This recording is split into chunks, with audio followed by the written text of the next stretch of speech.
Hello students, Ajay maths academy में आपका फिर स्वागत है। आज बहुत इंपॉर्टेंट दो टॉपिक लेंगे पहले चैप्टर के।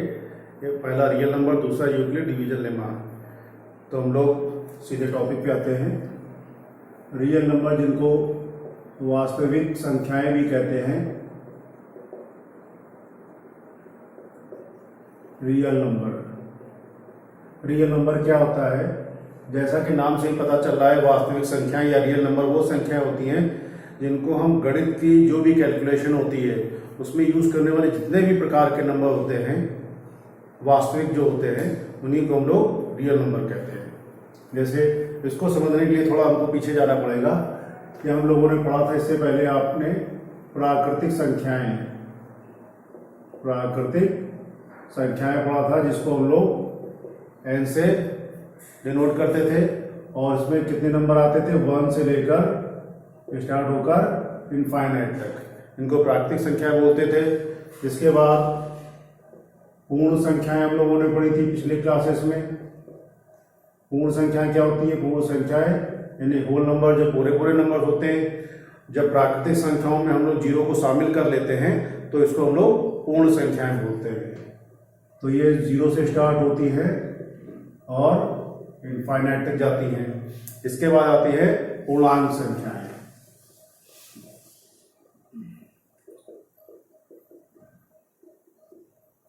पूर्णांक संख्याओं को z से प्रदर्शित करते हैं। पूर्णांक संख्याओं और पूर्ण संख्याओं में कोई विशेष अंतर नहीं होता है। ये भी पूर्ण संख्याएं होती हैं, ये भी पूर्ण संख्याएं होती हैं, दोनों पूरी होती हैं। बस फर्क ये होता है कि जहां पर पूर्ण संख्या 0 से स्टार्ट होती है, तो वहीं पर जो पूर्णांक संख्याएं होती हैं उसमें प्राकृतिक संख्याओं के धनात्मक संख्याओं के साथ साथ ऋणात्मक भी सारी उनकी संख्याएं होती हैं और साथ में जीरो भी होता है। तो इसको हम लोग बोलते हैं पूर्णांक संख्याएं। -3, -2, -1, 0, 1, 2, 3, ये सारी की सारी जो संख्याएं हैं, इन्हीं को हम लोग बोलते हैं पूर्णांक संख्याएं। इसके साथ पिछली कक्षाओं में आपने पढ़ा था परमेय संख्या, जिनको हम लोग भिन्न के रूप में लिख सकते हैं, उनको परमेय संख्या कहते हैं।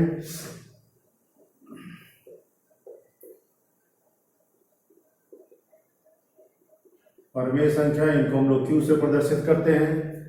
और इसका जो प्रतीक था Q था, और इसमें कंडीशन बस यही होती है कि जो हर होता है वो 0 नहीं होना चाहिए। तो इस लिहाज से आपकी जितनी भी संख्या आप है, प्राकृतिक संख्या, पूर्ण संख्या, पूर्णांक, सभी को हम लोग परमेय के रूप में लिख सकते हैं। 0 को 0.3, 0.2 कुछ भी लिख सकते हैं।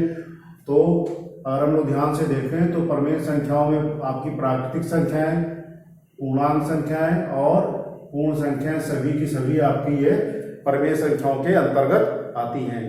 तो जिस तरह परमेय संख्याएं होती हैं उसी प्रकार एक अपरमेय संख्या भी होती है।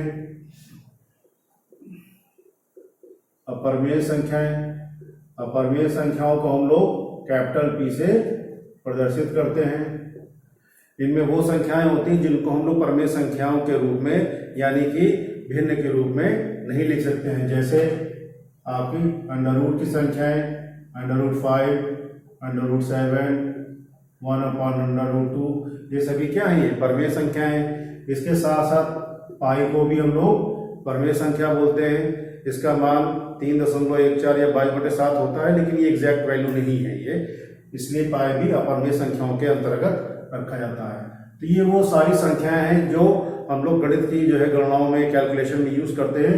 तो इन्हीं सारी संख्याओं को सम्मिलित रूप से हम लोग वास्तविक संख्याएं कहते हैं। तो हम लोग अगर देखें तो ये जो पूरा का पूरा आपका ग्रुप हो रहा है, इसी को हम लोग बोलते हैं रियल नंबर, यानी कि वास्तविक संख्याएं। मेरे ख्याल से आपको ये टॉपिक समझ में आएगा। दूसरा टॉपिक है आपका, नया है और काफी अच्छा है, इसलिए इसको ध्यान से समझिए आप लोग। और वो है यूक्लिड विभाजन प्रमेयिका।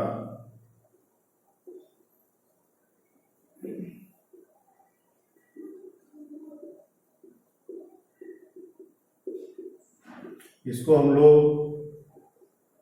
यूक्लिड डिवीजन लेमा भी बोलते हैं। यूक्लिड डिवीजन लेमा या प्रमेयिका का अर्थ होता है कि जब किसी हम लोग कथन को छोटे रिजल्ट के लिए प्रूफ करते हैं तो उसको जो है लेमा बोलते हैं। जिस तरह हम लोग पिछले कक्षाओं में पढ़ा था, प्रमेय या थ्योरम होती है वो बड़े स्टेटमेंट को प्रूफ करते हैं और बड़े रिजल्ट के लिए, उसी के बीच में अगर कोई छोटा रिजल्ट प्रूफ करने के लिए किसी कथन को हम लोग सिद्ध करते हैं तो उसको लेमा कहते हैं। तो यूक्लिड जो डिवीजन लेमा है, बेसिकली इसका प्रयोग दो संख्याओं के एचसीएफ या महत्तम समापवर्तक ज्ञात करने के लिए किया जाता है। और इसको कैसे लिखते हैं, किन्हीं दो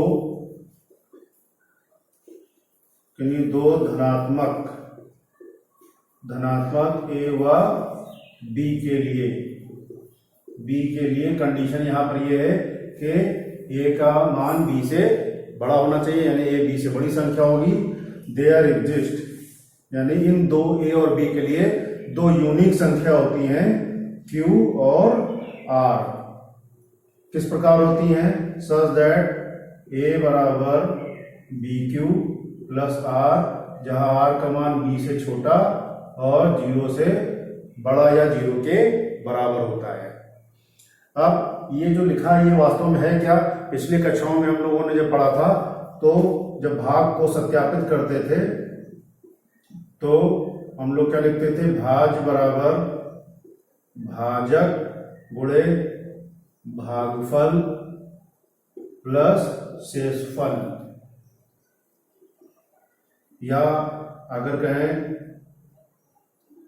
dividend equal to divisor into quotient plus remainder, ये हम लोग लेते थे। तो ये वही रूप है, अगर कोई एक संख्या है वो बड़ी है तो वो भाज होगी, छोटी संख्या भाजक होगी, और जो क्यू है क्या ये भागफल होगा, और आर क्या होगा, आर शेषफल होगा। तो ये आपका जो है यूक्लिड डिवीजन लेमा है। अब यूक्लिड डिवीजन लेमा से जो हम लोग एचसीएफ या महत्तम समापवर्तक ज्ञात करते हैं तो उसके कुछ पद होते हैं या चरण होते हैं, उस चरण को हम लोग कहते हैं यूक्लिड विभाजन एल्गोरिथम। क्या कहा जाता है, यूक्लिड विभाजन एल्गोरिथम या यूक्लिड्स डिवीजन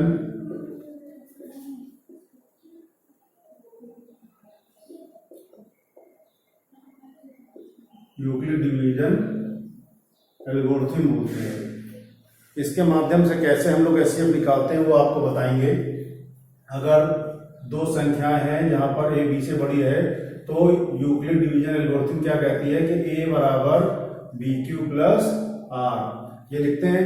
तो अगर यहाँ पर ये शेषफल हमारा 0 आ जाता है, अगर शेषफल हमारा ये 0 आ जाता है तो ये जो भाजक है आपका यानी कि बी है, यही दी गई संख्याओं का एचसीएफ होगा।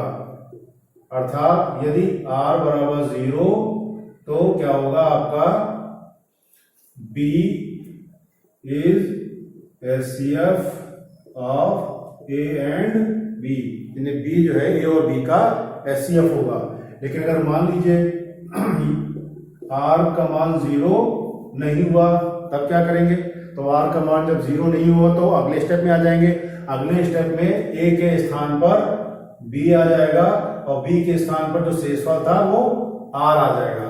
अब यहाँ पर b बड़ी संख्या है, r छोटा है, इससे भाग करेंगे। तो जब इससे भाग करेंगे तो हमको नया भागफल मिलेगा और नया शेषफल मिलेगा।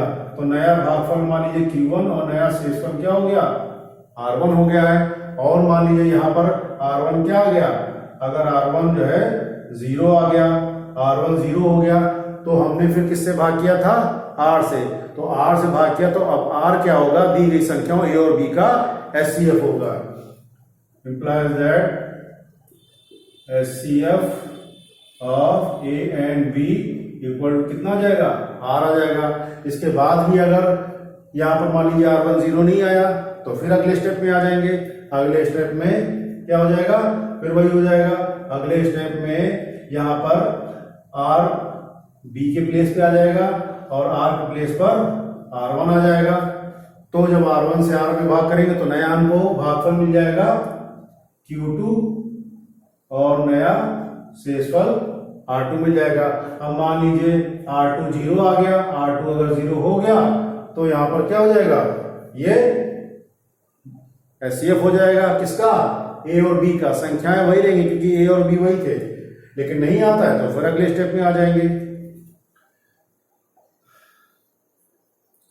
तो R2 क्या हो जाएगा, R2 is HCF of A and B। इसको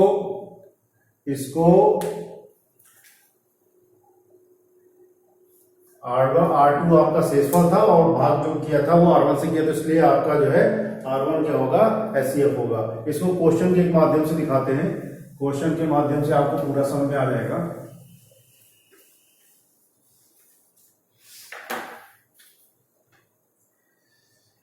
$255 एंड $867 का HCF ज्ञात करिए। तो ज्ञात करने के लिए क्या करेंगे, यहां पर देखेंगे बड़ी संख्या कौन सी है, 867 है, छोटी संख्या क्या है, 255 है। इसको यूक्लिड डिवीजन लेमा से जब लिखेंगे तो हो जाएगा 867 बराबर 255। अब 255 का भाग करना है 867 में, तो कैसे करेंगे, यहां पर देख लीजिए 867 से जब भाग करेंगे 255 में तो ये आपका कितना 3 टाइम जाएगा, तो 3 5 जा 15, 3 जा 15 16, 1 3 2 जा 6 एंड 7। यहाँ सब्ट्रैक्ट करेंगे 2 आएगा 0 1। तो कहने का मतलब ये है कि 255 को आप 3 टाइम मल्टीप्लाई करेंगे तो सब्ट्रैक्ट करने के बाद आपको शेषफल कितना मिलेगा, 102 मिलेगा। लेकिन ये 102 क्या है, यहाँ पर 0 नहीं है शेषफल, तो आप लिखेंगे 102 नॉट इक्वल टू 0। अब ये शेषफल नहीं है तो अगले स्टेप में आ जाएंगे। अब यहाँ पर 867 के प्लेस पे कितना आ जाएगा, 255 आ जाएगा, और 255 के प्लेस पर ये जो आपका शेषफल बचा था 102 आ जाएगा। अब 102 से भाग करेंगे 255 में तो ये 2 टाइम जाएगा, तो ये आपका आ जाएगा 204। सब्ट्रैक्ट करेंगे तो कितना आ जाएगा 51। तो 2 बार मल्टीप्लाई किया तो आपका शेषफल कितना आ गया, 51 आ गया। लेकिन यहां पर भी क्या है, 51 0 नहीं है, तो इसका मतलब हमें HCF नहीं मिला है। फिर अगले स्टेप में आ जाएंगे। अब 255 के प्लेस पर कितना आ जाएगा, 102, और 102 के प्लेस पे जो आपका शेषफल है ये 51 आ जाएगा। अब 51 से भाग करना है 102 में, तो 51 को 2 से मल्टीप्लाई जब करेंगे तो 51 इंटू 2 102 हो जाएगा, और 102 को जब इसमें सब्ट्रैक्ट करेंगे तो कितना आ जाएगा, 0 आ जाएगा। और यही हमको अब चाहिए था कि हमें शेषफल कितना मिल जाए, 0 मिल जाए। तो आप लिखेंगे क्योंकि शेषफल क्या है, 0 है, और ये 0 कब आया है, 51 से डिवाइड करने पर, तो इसलिए 255 और 867 का HCF कितना है, 51 है। इसलिए आप लिखेंगे so that HCF of 255 and 867 equal to 51। इस तरह क्वेश्चन होगा। लेकिन कभी कभी क्या होता है एग्जाम में कि क्वेश्चन को घुमा के पूछ लिया जाता है, उसको जो है साधारण लैंग्वेज में नहीं पूछते हैं, उसको चेंज कर देते हैं, तो स्टूडेंट उसमें कंफ्यूज हो जाते हैं। तो उस तरह का भी ये क्वेश्चन देख लेते हैं कैसा हो सकता है। यूक्लिड विभाजन प्रमेयिका के प्रयोग से दिखाइए कि 17 व 80 सहअभाज्य संख्याएं हैं। 17 और 80 क्या है, सहअभाज्य संख्याएं हैं। अब सहअभाज्य संख्याएं क्या होती हैं, सहअभाज्य संख्याएं वो संख्याएं होती हैं जिनका कोई कॉमन फैक्टर नहीं होता है। अदर वर्ड्स में कह सकते हैं कि 1 केवल कॉमन फैक्टर होता है। तो इस टाइप के क्वेश्चन में करना क्या होगा, इस टाइप के क्वेश्चन में हमको इसी प्रोसेस से HCF फाइंड करना होगा। अगर वो HCF 1 आ जाता है तो इसका मतलब ये हो गया कि ये सहअभाज्य संख्याएं हैं। अगर HCF 1 नहीं है तो कोई और संख्या आ जाती है, तो वो जो है सहअभाज्य संख्याएं नहीं होंगी, तो हम लोग HCF फाइंड करते हैं। तो यहाँ पर जब देखेंगे तो बड़ी संख्या 80 है और छोटी संख्या 17 है, तो ये हो जाएगा 80 इक्वल टू 17। अब ये कितनी बार मल्टीप्लाई होगा आप लोग रफ में करके देख सकते हैं, गलत नहीं करेंगे डायरेक्ट लिखने में। आप लोग जब प्रैक्टिस कर लेंगे तब डायरेक्ट लिखिए। तो 17 को 4 बार मल्टीप्लाई करेंगे 68 आएगा और रिमाइंडर आपका 12 आ जाएगा। तो ये हो जाएगा 17 इंटू 4 प्लस 12, और यहाँ पर लेकिन 12 जीरो नहीं है तो इसलिए आगे बढ़ जाएंगे। अब यहाँ पर कितना आ जाएगा 17 आ जाएगा और ये 17 के प्लेस पे 12 आ जाएगा। अब 12 से मल्टीप्लाई करेंगे तो कितनी बार जाएगा, एक बार जाएगा। 12 1 जा 12 और आपका शेषफल कितना बचा, 5 बचा। तो यहाँ पर अब लिखेंगे 5 इज नॉट इक्वल टू 0। अब 5 जीरो नहीं तो फिर आ जाएंगे। अब 17 के प्लेस पे 12 आ जाएगा और 12 के प्लेस पर 5 आ जाएगा। अब 5 को मल्टीप्लाई करेंगे 2 बार तो 5 2 जा 10 और 10 को जब इसमें माइनस करेंगे तो कितना बचेगा शेषफल आपका 2।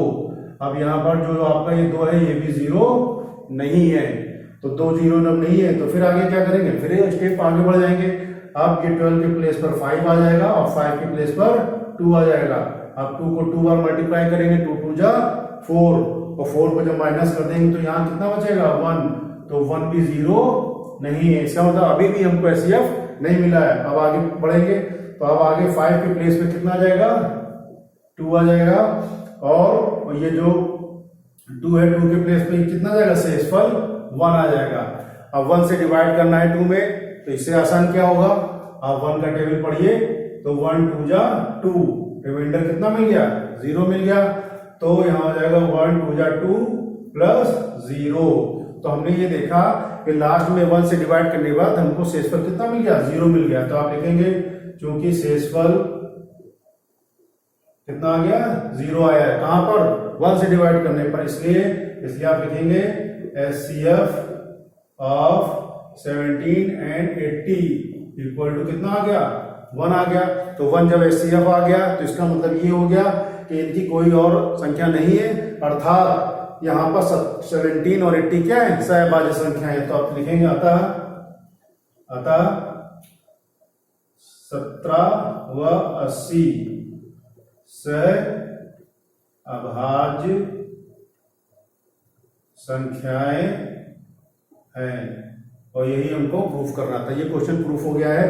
अब इसको पक्का करने के लिए हमेशा की तरह क्या करेंगे, आप नोट्स बनाएंगे, कॉपी पे लिखेंगे, दूसरा काम करेंगे कि जो बताया है उसी के आधार पर आपको 2 क्वेश्चन होमवर्क में दिए गए हैं उनको करना है। पहला आपको 135 और 255 का एचसीएफ फाइंड करना है और दूसरा क्वेश्चन ये है कि 85 एंड 381 को आपको शो करना है कि ये क्या है सहभाज्य संख्या, ये को प्राइम नंबर्स हैं। तीसरा काम जो सबसे जरूरी है वो आपको करना है कि मेरे चैनल अजय मैथ अकेडमी को सब्सक्राइब करना है और ज्यादा से ज्यादा स्टूडेंट तक पहुंचाना है, क्योंकि लॉकडाउन के दौरान उनकी पढ़ाई का नुकसान ना हो। और 10th बहुत इंपॉर्टेंट होता है, उसी पर आपकी डिवीजन, आपका कैरियर आगे डिपेंड करता है। तो आप ज्यादा से ज्यादा संख्या में उसको सब्सक्राइब करें और बेल आइकन का बटन दबाएं। Stay safe and stay healthy.